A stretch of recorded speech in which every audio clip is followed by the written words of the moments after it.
வணக்கம் நண்பர்களே. இன்றைக்கி அதிகாலையே நம்ம கோயில் பயணத்தை தொடங்கிட்டோம். இன்றைக்கி நம்ம ஒரு புகழ்பெற்ற சிவாலயத்துக்கு தான் போக போகிறோம். அந்த சிவாலயம் எங்கே இருக்குன்னா, விழுப்புரத்தில் இருந்து அரசூர் செல்லும் வழியில் 19 கிலோமீட்டர் தூரத்தில் இருக்கக்கூடிய திருவெண்ணை நல்லூர் அப்படிங்கிற சிவஸ்தலத்துக்கு தான் போக போகிறோம். வாங்க போகலாம்.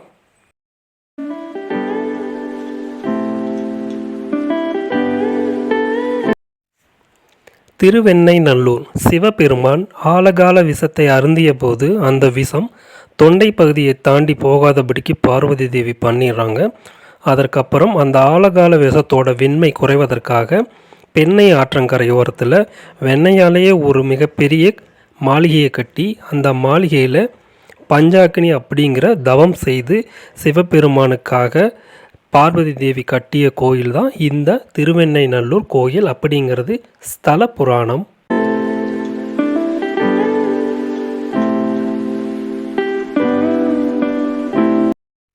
இந்த கோயிலில் வழக்காடு மன்றம் அப்படிங்கிற ஒரு மண்டபமும் இருக்குது. இதற்கான புராண கதையும் நம்ம பார்க்கலாம். தன்னோட அவதாரமான சுந்தரர், அதாவது ஆலகால சுந்தரர், சில சாபத்தினால் பூமியில் பிறக்கிறாரு.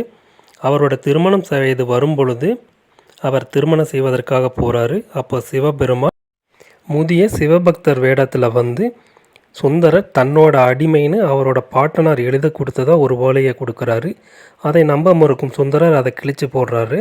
அதனால் கோபம் கொண்ட சிவபெருமான் எங்கனோட ஊரில் வந்து வழக்காடு மன்றத்தில் இந்த வழக்கை தீர்க்கும்படி கேட்குறாரு. அதனால் சுந்தரர் திருவெண்ணை நல்லூர் வந்து வழக்காடு மன்றத்தில் சோதித்து பார்க்கும் பொழுது அது உண்மைதான்னு தெரியுது. அதனால் சுந்தரர் தன்னோட திருமணத்தை நிப்பாட்டிட்டு அந்த முதியவர் கூடையே போகிறாரு. அந்த முதியவர் தன்னை எங்கே அழைத்து செல்கிறார் அப்படின்னு கேட்குறப்போ அவர் திருவெண்ணை நல்லூரில் இருக்கிற ஆரட்டுத்துறை அப்படிங்கிற ஆலயத்துக்கு தான் அழைச்சிட்டு வர்றாரு. அந்த ஆலயத்தின் முன்னால் நிற்க சொல்லிட்டு சிவபெருமான் பூஜை அறையில் இருக்கும் சிவபெருமான் சிலையோடு சிவனாக கலக்கிறாரு. அவருக்கு இப்படி கலப்பதற்கு முன்னாடி தன்னோட பாத குரடுகளை வெளியில் கலட்டி வச்சுட்டு போயிடுறாரு. அதற்கு பின்னாடி சிவபெருமான் சுந்தரருக்கு அவரோட பாவ விமோசன கதையை சொல்லி தன்னை பற்றி பாடும்படி சொல்கிறாரு. அப்போது சுந்தரர் பித்தா பிறைசூடி அப்படிங்கிற பாடலை பாடி நாயன்மார்களில் ஒருவராகவும் தீவிர சிவபக்தராகவும் மாறுறாரு.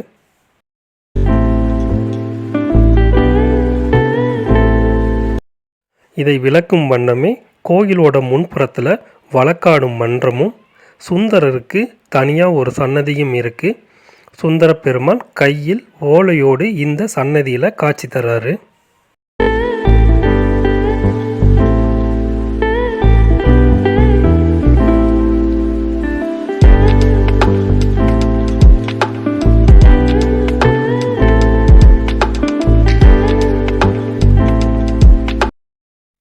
இதனாலேயே இந்த திருக்கோயிலில் இருக்கக்கூடிய இறைவனுக்கு இன்னொரு பெயராக தடுத்தான் கொண்ட நாதர் அப்படிங்கிற மற்றொரு பெயரும் இருக்குது.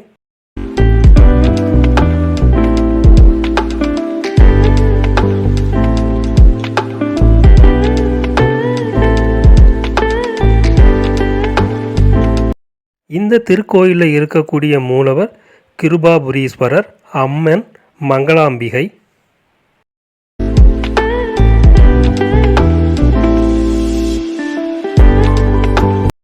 கோயிலோட ஸ்தல மரமாக மூங்கில் மரம் இருக்குது. இந்த கோயிலில் இருக்கக்கூடிய முக்கியமான ஒரு விசேஷமான அமைப்புங்கிறது, கோயிலோட மூலவர் சன்னதிக்கு பக்கத்திலேயே சிவபெருமான் அணிந்ததாக கூறப்படும் திருக்குறடுகள், திருப்பாத குறடுகள், அதாவது செருப்பை வச்சு பூஜை பண்ணுறாங்க.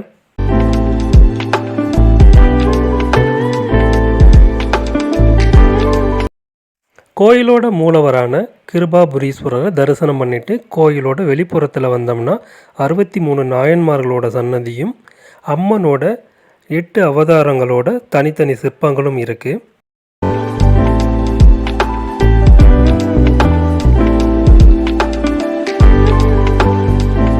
கோயிலை பற்றி விளக்கும் பல்வேறு கல்வெட்டுகளும் இங்கே கோயிலோட வெளிப்பிரகாரத்தில் செதுக்கப்பட்டிருக்கு.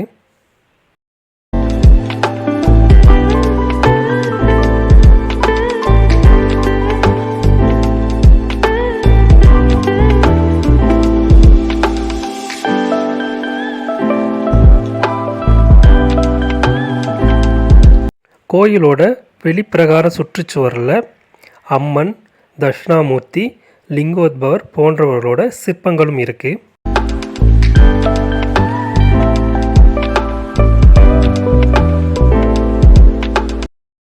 கோயிலோட வெளிப்பிரகாரத்தில் முருகப்பெருமாளுக்கும் விநாயகருக்கும் தனித்தனி சன்னதி இருக்குது. இங்கே இருக்கக்கூடிய விநாயகர் தான் மெய்கண்டாருக்கு 5ஆம் வயதில் ஞான உபதேசம் வழங்கிய பொல்லா பிள்ளையார் அப்படின்னு அழைக்கப்படுறாரு.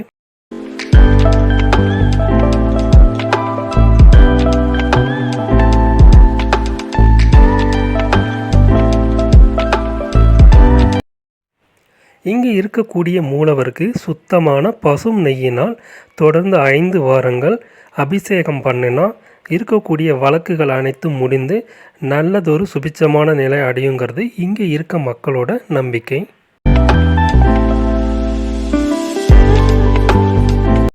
கோயிலோட வலதுபுறத்தில் அம்மனுக்கு தனியாக சன்னதி இருக்குது. இங்கே இருக்க அம்மன் மங்களாம்பிகை.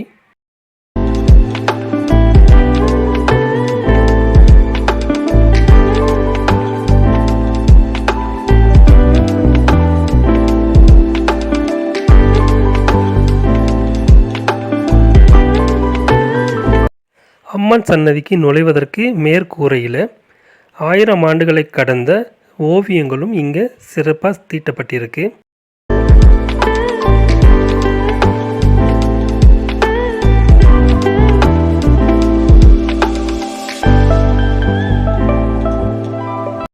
அம்மனை தரிசனம் பண்ணிட்டு வெளிப்பிரகாரத்துக்கு வரலாம்.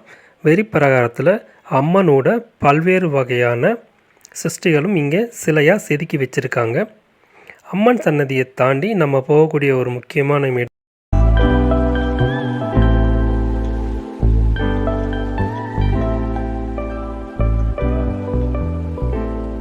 இந்த கோயிலோட ஸ்தல மரமான மூங்கில் மரம் தான். மூங்கில் மரம் ஒரு கோயிலோட ஸ்தல மரமாக இருக்கிறத நான் இங்கே தான் பார்த்தேன்.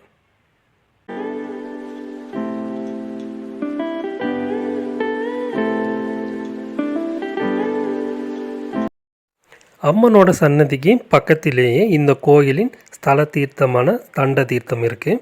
மற்றொரு தீர்த்தமாக இந்த கோயிலை ஒட்டி ஓடக்கூடிய பெண்ணையாரும் இருக்குது.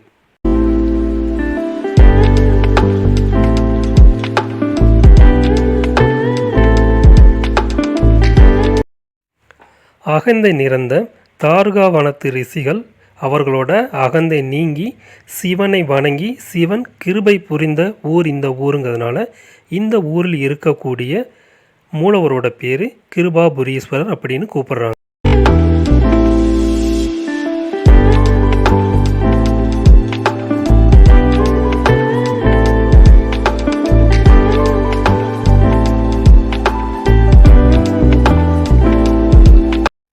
மகாபாரதத்தில் அர்ஜுனர், மகாவிஷ்ணு, சுந்தரர் மற்றும் கம்பர் போன்ற பலரும் வழிபட்ட தலம் இந்த ஸ்தலம்.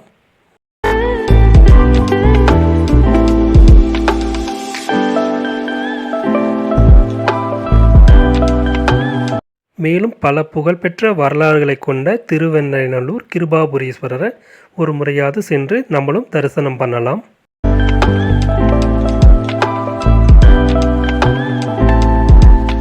இத்துடன் இந்த கோயில் பயண வீடியோவை முடித்துக்கொள்கிறேன் நண்பர்களே.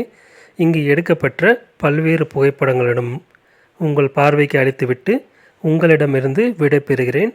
நான் உங்கள் ஆர்ஆர்.